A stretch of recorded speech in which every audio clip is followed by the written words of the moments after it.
వాళ్ళ వంశం అంతా కూడా పురోభివృద్ధిలోకి వెళ్తుంది. అవును. కానీ చాలా మంది పురోహితులు ఏం చేస్తారంటే వాళ్ళు ఇష్టపడి మేము చాలా ఇష్టపడుతున్నామండి గురువుగారు ఈ సంబంధం చూడండి కాస్త పాసిబిలిటీస్ ఉన్నాయేమో అంటే వాళ్ళు ఎక్కువ మొహమాట పెడుతున్నందుకు తెలీదు, కొద్దిగా పర్వాలేదు అటు ఇటు అయినా కూడా అని చెప్పేస్తుంటారు వాళ్ళు. ఇట్లానే మేజర్ ఆఫ్ ది ఇష్యూస్ అవుతుంటాయి. ఆ తర్వాత వాళ్ళ వైవాహిక జీవితంలో ఇబ్బందులు రావడం, అప్పుడు మళ్ళీ జాతకం చూపించుకున్నప్పుడు ఇట్లాంటి ఇబ్బందులు వేరే పండితులు చెప్పడం లాంటివి చాలా సందర్భాలు జరుగుతుంటాయి. సహజంగా అండి దానికి కూడా మనం ఒకటే చెప్పాలి, సహజంగా ముహూర్తం కావాల్సింది ఎవరికి?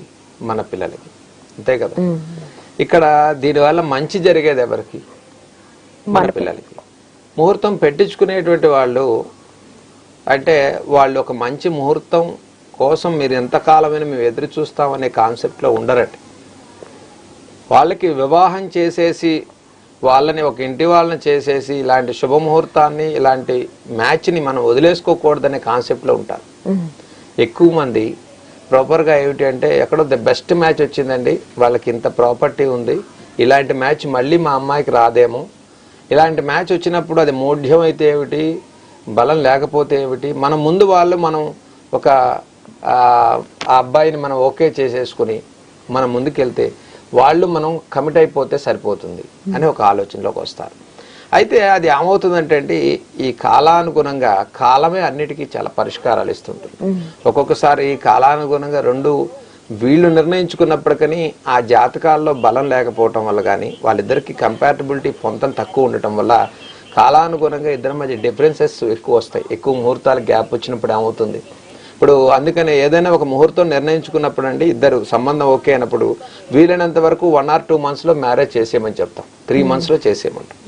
గ్యాప్ ఎక్కువగా రావటం వల్ల ఏమవుతుందంటే బిఫోర్ గానే ఒకరి గురించి ఒకరు తెలుసుకునే ప్రయత్నం మొదలు పెడతారు. ఈ తెలుసుకునే ప్రయత్నాలు ఏమవుతాయంటే ఒకరి మీద ఒకరు ఫస్ట్ నెగిటివ్స్ బయట పెట్టుకునే ప్రయత్నం చేస్తారు. దాని మీద ఎలిగేషన్ స్టార్ట్ అయ్యి ఫ్యామిలీస్లో ఒకరికొకరు చిన్నతనం చేసుకోవటం కానీ తగ్గించుకోవటం కానీ ఇద్దరు ఈగోస్ తేడా వచ్చి ఆ మ్యాచ్ ఫెయిల్యూర్ అవడానికి ఎక్కువ అవకాశం ఉంది.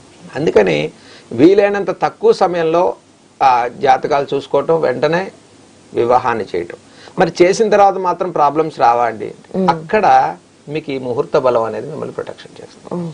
అంటే తారాబల చంద్రబల యుక్తమైన ఒక శుభముహూర్తం యొక్క ప్రభావం అన్యోన్య దాంపత్యంలో ఎవరిని ఎవరు తక్కువ చూసుకోకుండా ఆ ముహూర్త ప్రభావం వల్ల ఫ్యామిలీ మంచి రిలేషన్షిప్ మెయింటైన్ చేసింది అనుకోండి, సహజంగా అండి చిన్న చిన్న తప్పులను కూడా వాళ్ళు ఎగ్జంప్షన్ ఇస్తారు.